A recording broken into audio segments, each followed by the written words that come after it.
अस्सलाम वालेकुम स्टूडेंट। उम्मीद है कि आप सब लोग अच्छी सेहत के साथ होंगे और अपनी ज़िंदगी को एंजॉय कर रहे होंगे और अपनी स्टडी में बहुत ही तवज्जो के साथ पढ़ रहे होंगे। ठीक है, तो कल हमने पढ़ा था कोऑर्डिनेशन एक्शन के बारे में। उसके फर्स्ट 2 स्टेप्स किए थे, स्टिमुलस और रिसेप्टर। तो आज हम उसके नेक्स्ट 3 स्टेप करेंगे, कोऑर्डिनेटर, इफेक्टर एंड रिस्पॉन्स। तो पहले थोड़ा सा रिवाइज करता चलूँ स्टिमुलस और रिसेप्टर को। स्टिमुलस क्या होती है? हमारी बॉडी के अंदर या हमारी बॉडी के बाहर कोई भी ऐसी चेंज जिसको हमारी बॉडी महसूस कर सके, उसको स्टिमुलस का नाम दिया जाता है।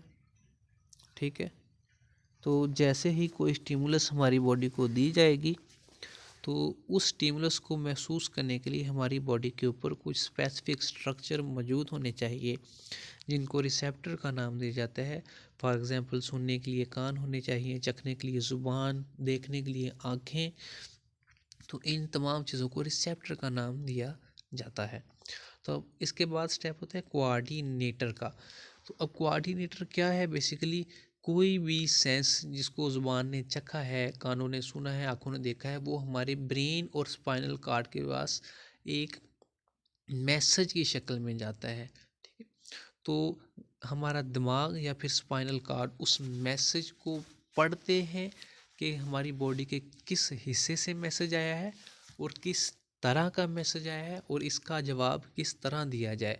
तो इन तमाम चीज़ों को कंट्रोल किया जाता है हमारे ब्रेन के अंदर और स्पाइनल कार्ड के अंदर, और उनके मुताबिक हमारी बॉडी रिस्पॉन्स करती है। फॉर एग्ज़ाम्पल, जब हमने सुना है तो पहले आवाज़ हमारे कानों तक टकराती है, फिर वो हमारे ब्रेन तक पहुंचती है। ब्रेन उस आवाज़ को पहचानता है, फिर उस आवाज़ के मुताबिक क्या रिस्पॉन्स देना है ये ब्रेन मुतय्यन करता है। ठीक है, तो हमारी बॉडी में 2 तरह के कोऑर्डिनेटर देखने को मिलते हैं, एक ब्रेन, दूसरा स्पाइनल कार्ड। ठीक है, तो ये मैंने बात की है आपको सिंपल नर्वस सिस्टम की। जब हम एंडोक्राइन सिस्टम की बात करते हैं, तो एंडोक्राइन सिस्टम में हार्मोन्स पैदा होते हैं रिसेप्टर साइड पे। वो हार्मोन हमारे ब्लड के ज़रिए ट्रैवल करते हुए या तो हमारे ब्रेन तक पहुंचते हैं या फिर टारगेट आर्गन तक पहुंच जाते हैं। नेक्स्ट टॉपिक है जी इफेक्टर। बेसिकली जैसे ही हमारा ब्रेन या स्पाइनल कार्ड किसी भी स्टिमुलस की मदद से किसी पैगाम को मसूल करता है, किसी पैगाम को वसूल करता है, तो उसके मुताबिक एक मैसेज जनरेट किया जाता है जिसको हम बॉडी के इफेक्टर पार्ट तक लेके जाते हैं, जहाँ पे कोई रिस्पॉन्स दिखाया जाना है। ठीक है, जैसे हमारी आँखों के सामने कोई मक्खी आ रही हो अचानक, तो हमारी आँखें फ़ौरन बंद हो जाती हैं। तो बेसिकली ये फ़ौरन बंद नहीं होती, आँखें पहले उस मक्खी को जज करती हैं, वो मैसेज ब्रेन तक पहुंचता है, ब्रेन दोबारा आँखों को मैसेज भेजता है कि आप फ़ौरन से आँखें बंद कर लें। ठीक है, तो उसी वक्त आँखें बंद हो जाती हैं। हमारी बॉडी के अंदर 2 तरह के इफेक्टर पाए जाते हैं, एक को हम कहते हैं एंडोक्राइन ग्लैंड और दूसरे को हम कहते हैं मसल्स। ठीक है, तो नर्वस सिस्टम के ज़रिए जो पैगाम हमारे ब्रेन तक जाता है, उस पैगाम को आगे मसल्स तक पहुंचाया जाता है ताकि कोई रिस्पॉन्स दिया जा सके।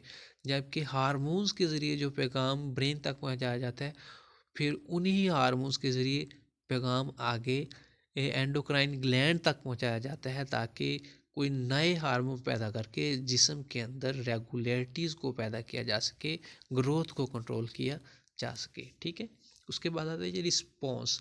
अब जैसे ही हमारे मसल्स तक या फिर ग्लैंड्स तक कोई पैगाम पहुंचता है, तो उसके मुताबिक हमारे मसल्स और ग्लैंड रिस्पॉन्स करते हैं। ठीक है, तो अगर मसल्स तक कोई पैगाम पहुंचता है तो मसल रिलैक्स होते हैं या फिर कंट्रैक्ट होते हैं, जबकि ग्लैंड्स तक कोई पैगाम पहुंचता है तो वो कैसे रिस्पॉन्स देंगे?